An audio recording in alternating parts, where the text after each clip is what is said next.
Hello, Petal. How you doing? How's your weekend going? I'm a bit of a spanner.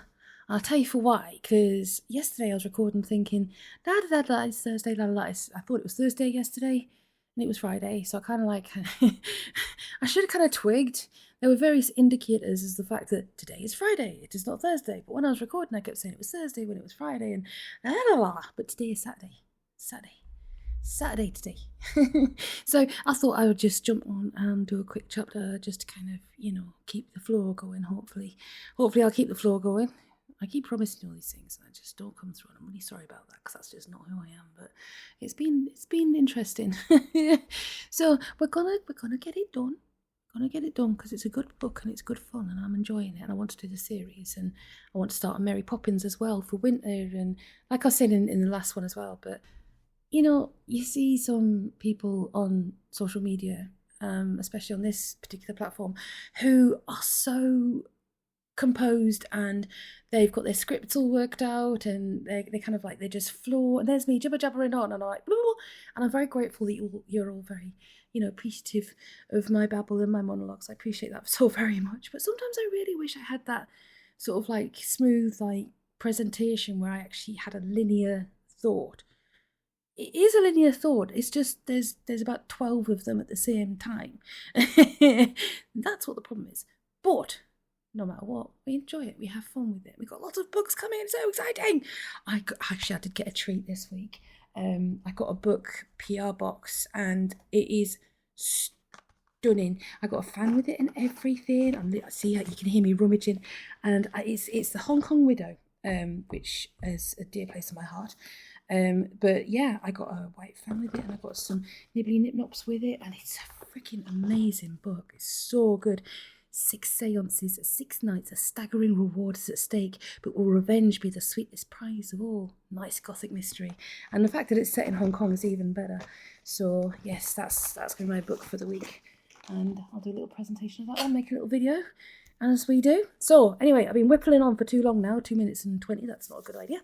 Well, hey, we don't mind. Between friends, it's fine.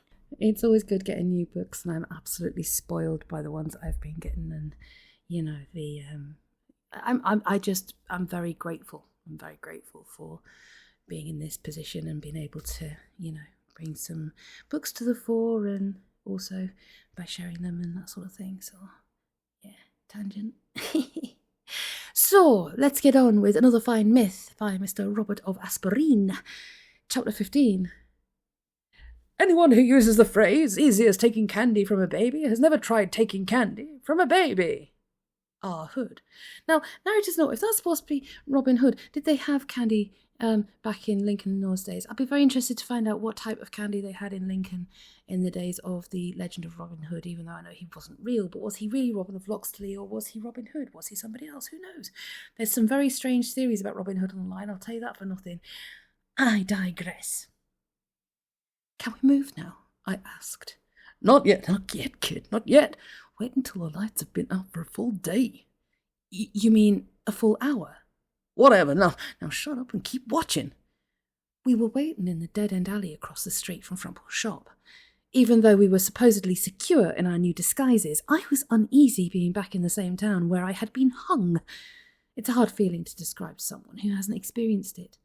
Then, too, it was strange being with Aahz after I'd gotten used to the idea of him being dead. Apparently, the neck muscles of a pervect are considerably stronger than those of a human.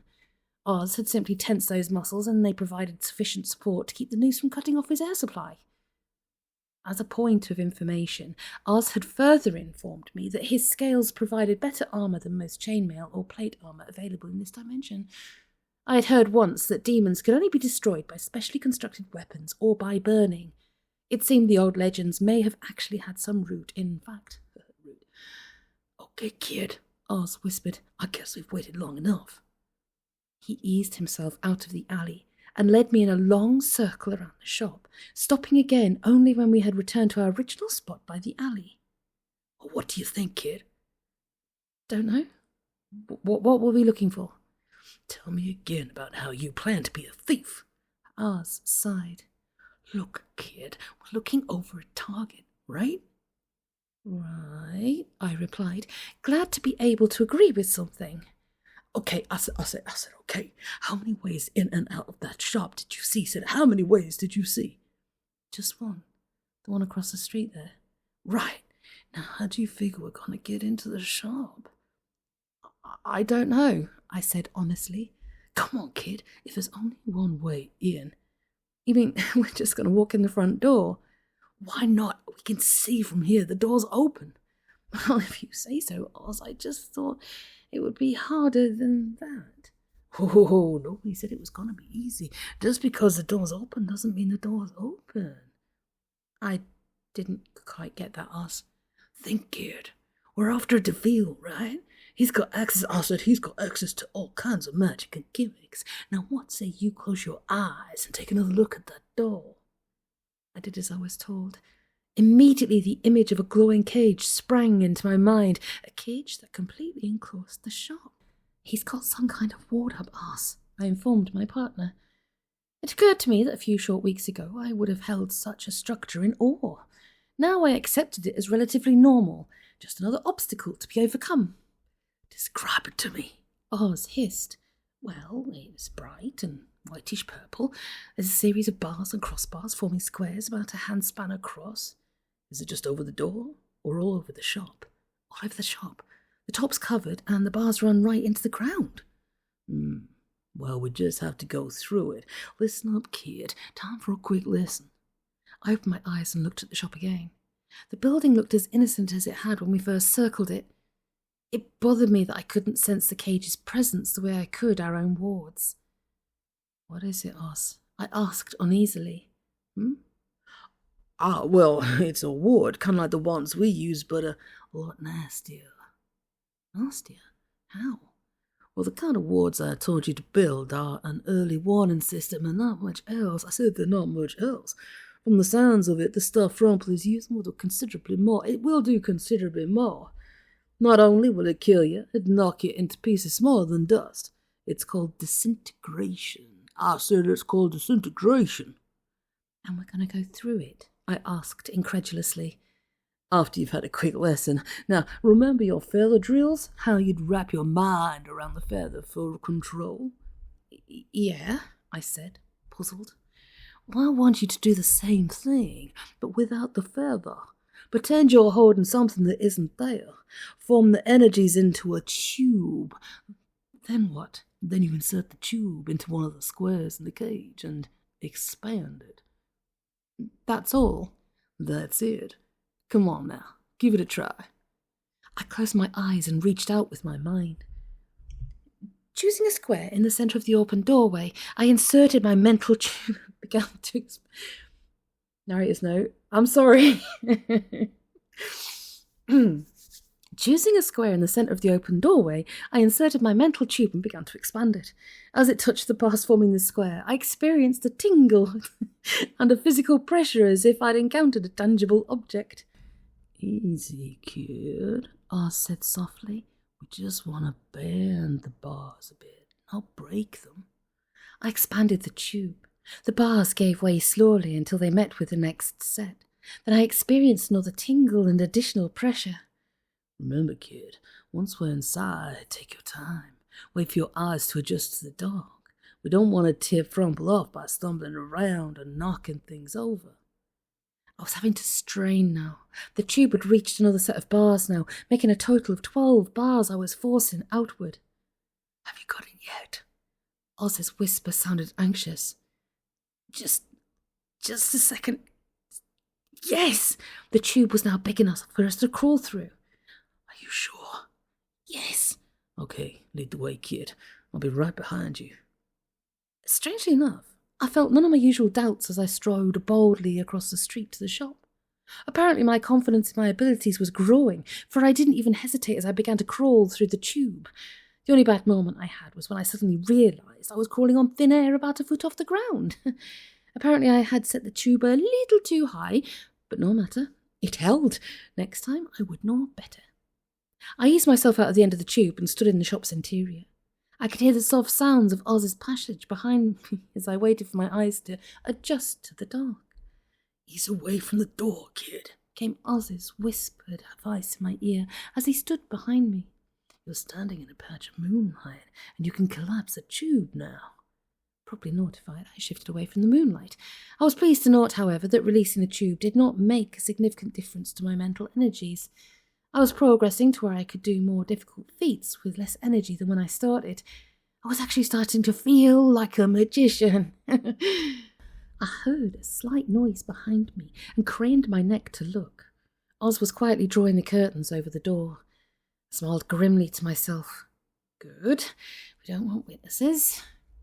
My eyes were nearly adjusted now. I could make out shapes and shadows in the darkness. There was a dark lump in the corner that breathed heavily. Frumple. I felt a hand on my shoulder. Aahz pointed out a lamp on a table and held up 4 fingers. I nodded and started counting slowly to 4. As I reached the final number, I focused a quick flash of energy at the lamp, and its wick burst into flame, lighting the shop's interior. Aahz was kneeling beside Frumple, knife in hand. Apparently he had succeeded in finding at least some of our weapons in the dark. Frumple sat up blinking, then froze in place. Aahz had the point of his knife hovering a hair's breadth from the Devil's throat. "Hello, Frumple," he smiled.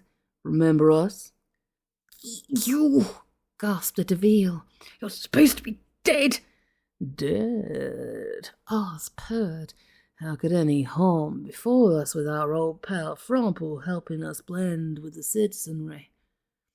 Gentlemen, our victim squealed. "There seems to have been a mistake." "That's right," I commented, "and you made it."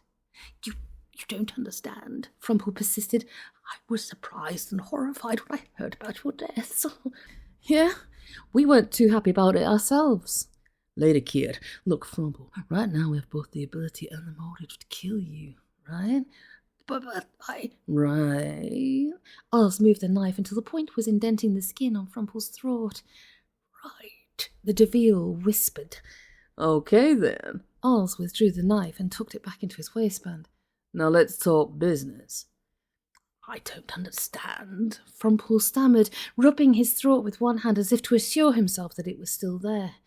"What it means," Aahz explained, "is that we want your help more than we want revenge. Don't relax too much, though. The choice wasn't that easy." "I see. Well, what can I do for you?" "Come on, Frumple. You can honor our original deal. You got to admit, we've laid on one heck of a false trail for your 2 fugitives. Now it's your turn. Just restore my powers and we'll be on our way." The Devil blanched, or at least he turned from red to pink. "I can't do that," he exclaimed. "What?" The knife appeared in Aahz's hand again as if by magic. Now look, you double-dealing refugee. Either you restore my powers, or..." "You don't understand," Frumple pleaded. "I don't mean I won't restore your powers. I mean I can't. I don't know what's wrong with you or how to counter it. That's why I set you up with the mob. I was afraid if I told you before, you wouldn't believe me. I've spent too much time establishing myself here to risk being exposed by an unsatisfied customer. I'm sorry. I really am. And now you'll probably kill me, but I can't help you." Oh, well, that was a short chapter. So, why did he lie? What was the issue? What is going on? Who knows? It's just, I love the linear, what I'm saying linear for. I love the flow of this book. I love the flow of the story. I think it's got so much potential. It's going to grow so well. I'm excited for it. It's going to be absolutely fantastic. So, my lovely beans, it was only a little chapter, but it was worth getting it in and having it here and, at least got it for another day. And the weather's cooling down, which is even nicer. It's lovely. It's nice and cloudy here today. So, no matter what, if you're too hot, lots of hydration. Get yourself in the shade, wear cool clothes, as long as they're UV protective. If you're too cold, just get yourself your brolly. Don't forget your umbrella. I was out without an umbrella the other day. Well, the other day, what I'm talking about was yesterday. I went out without an umbrella in the morning. I thought, oh, crikey, where's that gone? I like the little ones that you put in your handbag, And like my handbag's like the flipping tortoise, though. Cheapest creepers. What am I talking about? But yes, I was thinking, yeah, when it gets down to it, because you're autumn and spring now, so remember your brollies, remember your waterproof parka or your pack-a-mac, depending on your preference, or a hat, maybe a nice waterproof hat to keep the rain off your head. But yes. Take it easy. Keep warm. Keep cool. Hydrate. Drink hot tea. Keep yourself all nice snuggled up in a human burrito blanket. But most of all, take care of yourselves. Talk to you soon, Paddle. Take it easy.